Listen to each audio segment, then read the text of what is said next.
या शंकांचं नक्कीच निरसन झालं पाहिजे. प्रत्येक प्रश्नाचं उत्तर आपल्याला मिळालं पाहिजे. यासाठी मी स्वतः पुढाकार घेत देशाचे पंतप्रधान आदरणीय नरेंद्र मोदी साहेब आणि गृहमंत्री आदरणीय अमितभाई शाह साहेबांची भेट घेऊन चर्चा केली. त्यांनीसुद्धा निष्पक्ष आणि सखोल तपासाचे स्पष्ट निर्देश दिलेले आहेत. आणि आपल्याला माहिती आहे की राज्याचे मुख्यमंत्री देवेंद्रजी फडणवीस साहेबांनी तर विधानसभेमध्येच याबाबत जाहीर आश्वासन दिलेलं होतं. त्यामुळे विविध यंत्रणा आणि उच्चस्तरीय संस्थांच्या माध्यमातून तपास सुरू आहे. पण या दुर्घटनेबाबतचे सत्य मात्र स्पष्टपणे समोर आलंच पाहिजे. काही चुकीचं आढळल्यास दोषींवर कठोरात कठोर कारवाई व्हावी हीच तुमच्यासारखीच माझीसुद्धा ठाम भूमिका आहे. कोणत्याही बाबतीत परिस्थितीत आपण याबाबत तडजोड करणार नाही. या कामी केंद्र तसेच राज्य शासनाकडून आपल्याला पूर्ण सहकार्य मिळत आहे. त्यामुळे खरोखरच आपण कोणतीही शंका मनात न आणता काळजी नसावी. आपल्याला माहिती आहे की आदरणीय दादांच्या स्मृती बारामतीच्या कणाकणामध्ये आहेत आणि ह्या स्मृती चिरकाल टिकाव्यात यासाठी आणि त्यांच्या कार्याची प्रेरणादायी ओळख पुढील पिढ्यांपर्यंत कायम राहावी यासाठी आम्ही अजितदादा पवार म्युझियम या भव्य स्मारकाची उभारणा काही दिवसातच करत आहोत. या म्युझियमच्या माध्यमातून दादांच्या आयुष्याचा संपूर्ण जीवनपट जनतेसमोर उलगडला जाईल. त्यांच्या कामाची शैली, शिस्त, व्यक्तिमत्वातील विविध पैलू, एक लोकनेता म्हणून त्यांचा अफाट लोकसंग्रह आणि जनतेशी असलेली नाळ या निमित्तानं सर्वांना पाहायला आणि अनुभवायला मिळणार आहे. हे स्मारक आपल्या सर्वांसाठी केवळ आठवणच नाही तर प्रेरणेचा अखंड स्रोत असणार आहे.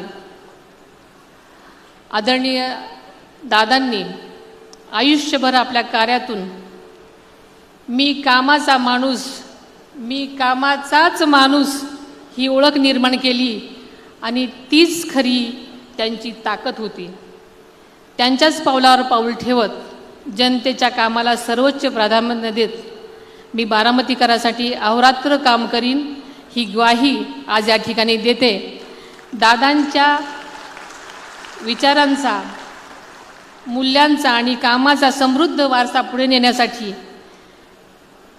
पुढे नेण्याची जबाबदारी मी व माझे कुटुंबीय आणि आपण सर्व सहकारी मिळून सक्षमपणे पार पाडू असा ठाम विश्वास व्यक्त करते. प्रत्येक निवडणूक ही गांभीर्याने लढली पाहिजे हीच आदरणीय दादांची शिकवण आहे. त्यामुळे या निवडणुकीकडे सुद्धा आपण सर्वांनी गांभीर्यानंच बघितलं पाहिजे. येत्या 23 तारखेला तुम्ही जे मत देणार आहात ते केवळ एक उमेदवार म्हणून मला दिलेलं मत नसेल तर तुमचे आदरणीय दादांच्या प्रती असणारं प्रेम, नातं, ऋणानुबंध आणि दादांची तुमच्या सर्वांच्या प्रती असणारी आपुलकी व कौटुंबिक नातं दर्शवणारं द्योतक असेल. संपूर्ण देश या निवडणुकीकडे डोळे लावून बसला आहे.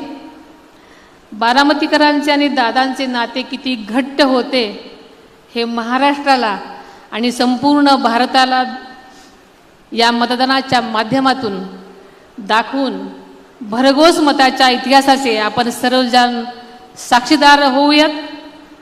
प्रत्येक मतदाराला मतदानासाठी प्रवृत्त करणं ही आपली जबाबदारी आहे.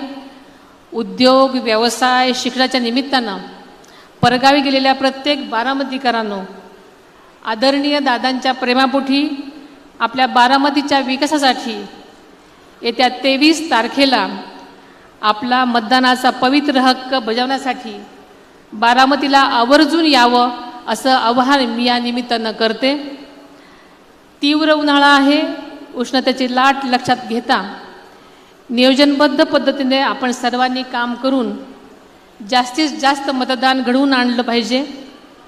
मतदानासाठी येणाऱ्या ज्येष्ठ नागरिकांनी, दिव्यांग बंधू भगिनीची सुद्धा पदाधिकाऱ्यांनी आणि कार्यकर्त्यांनी आत्मीयतेने काळजी घ्यावी अशा मी सूचना करते.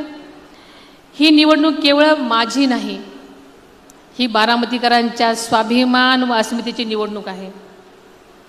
आदरणीय दादांच्या कार्याचं स्मरण करण्याची ही निवडणूक आहे.